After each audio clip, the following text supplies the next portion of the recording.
Hi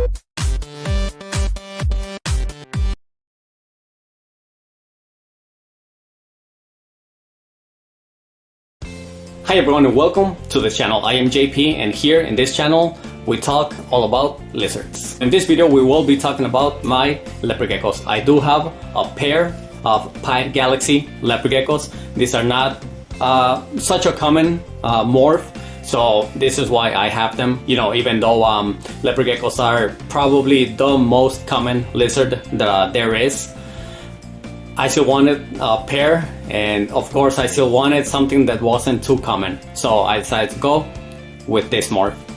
If money would not have been a problem, I would have gone with Black Knights, but they're not cheap. But don't get me wrong, I still love my leopard geckos even though they are not as expensive as a Black Knight, because I freaking love this morph. They are so awesome. Look at that. Now this is a guy that I have not done an update actually since I made the unboxing video, which is kind of crazy. So I have a few videos of him, you know, when I first got him, like on his very first day, and I never used them, so I might as well use them here.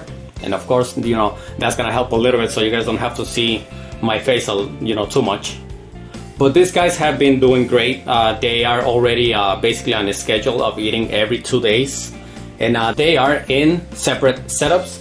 That one right there is actually for him, and this other one is for my female. Now I do not want to take them out at the same time because I'm afraid that they might try to run, and you know, if one of them does, I need both ends. Now, as I said, that these guys have been doing great. You know, they are eating every 2 days, and so far they have eaten almost everything so far that I have offered. Everything from the common crickets, dubias, superworms, to of course silkworms. I don't remember exactly if I did try to offer black soldier fly larva, but I did try to offer also grasshoppers. Now this guy was interested in eating them, but if I remember correctly, not the female. Now all of those videos you will be able to actually find them in my feeding video, okay, in my feeding videos playlist.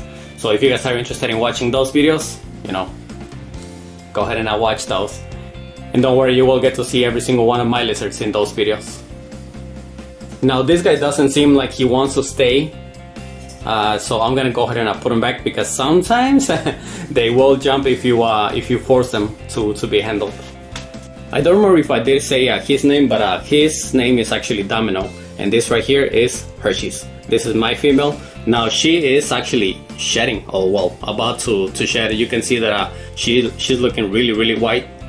So I'm not going to mess too much with her, and especially because this girl is a little bit more crazy than the male. She does not like to be in the air. Of course, it's understandable. Yeah, I'm just going to show you here real quickly, and then I'm gonna talk to you a little bit about something that I did with these two guys. Alright, so as some of you guys know, this year I actually started going more to the route of becoming a breeder. Now I do not want to just breed any kind of lizard, you know, wherever it is available. I do want to work with specific lizards and morphs. You know, for example, in this case, my leopard geckos. This is my second favorite morph, and you know, like I said, you know, first would be Black Knights, but I'm not even gonna try to go there. But yeah, this morph is definitely a more a little bit. Now this is definitely a morph of leopard geckos that I wanted to work with. And you know, this year I have tried to pair them up. Now I have done, you know, what normally everyone does, just take them out, put them in a container, so they are in a you know, new space for both of them, and then hopefully just try to breed instead of wandering around. But the male did not seem like he was interested in breeding. He was more interested in just escaping. And you know, I did contact my friend Heidi, which is a big leopard gecko breeder, so she definitely knows her stuff. And you know, she did advise me to put the female in the male's tank, because he might be shy or even just scared being out of his comfort zone. And that apparently did work a little bit, at least to make him feel a little bit more safe or whatever, to at least try. He was right there, shaking his tail, which is something that the males do to try to get the female's attention. But as soon as he would walk by the female, by Hersheys, she would run, like, obviously trying to escape. So it was obvious that she was not ready to try to breed. But at least, this was a good way for me to know that they were not going to be, aggressive towards each other, which is something that could happen. And well, this is something that I tried to do for probably about a month. Now, this was months ago. Like I said, I've been trying. Okay. Yeah. Like I said, I have thought about doing an update on them for so long, but I haven't got into it. But I did pair them up a few times actually, and mostly in hopes that getting them together, the female would start ovulating, which is what she would need in order to start thinking about mating. Look at the male. And they say leopard geckos don't climb. Now, so far after that, I have not paired them up together. I have not seen any signs of ovulation in the female, so I just have not paired them together. And especially because now that I was able to breed my color lizards, I'm starting to to learn what it takes to at least start being a breeder. And man, even though I only have 7 babies, it takes its time. And for somebody that doesn't have all day, this is something that made me think a little bit twice about maybe pairing them up this year. So at least for now, I'm not sure that I will pair them up. I might still do so once most of my color lizards babies find their new homes. Then maybe I will think about this, guys, because something that I want to do is give my complete attention to well, not complete, but most of my attention to the babies.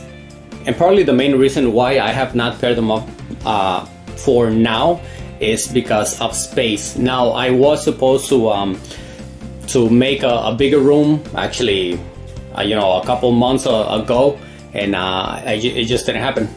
Stuff happen in life, and sometimes it just doesn't go your way. Now, for now, I still have my little room that where I keep all of my lizards, but it is not big enough for me to bring a rack that I'm gonna use for leopard gecko babies, not adults. Alright, well, that is pretty much everything that has been going on with them. It's not like a lot's gonna happen with them. Still no breeding, no eggs, no babies, no nothing, none of that. Just them eating and drinking water, which is something really cool that I definitely wanted to show, because a lot of people complain or think that leopard geckos never drink water, and maybe not always from standing water, but definitely always try to miss their setup at least every other day, because they will drink water. So I missed the setup. Look at what Hersheys is doing. She's licking all around.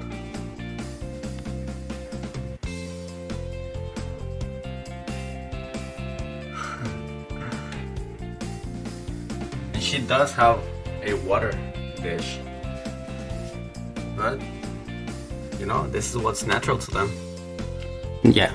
Now, I guess the last thing that there is to show is their setup. Now, their setup, has definitely changed a little bit. I try to change it every now and then, especially, after I find the what I think are the perfect heights for them. And yes, he actually does climb there. He does use the background. I have seen him, although not as much as Hersheys, to be honest, but he's still using it. And this is definitely his favorite height. This is the humid height. Look at that over there. Now, this girl is definitely half crested gecko because she's always climbing. This girl is always on on her background. But yeah, you know, this is her setup. You know, as I said, it does change a little bit from time to time. I still have the you know, supposedly the laybox ready, that this you know, would go right here, but for now that you know, no breeding so far, there's no point of having it.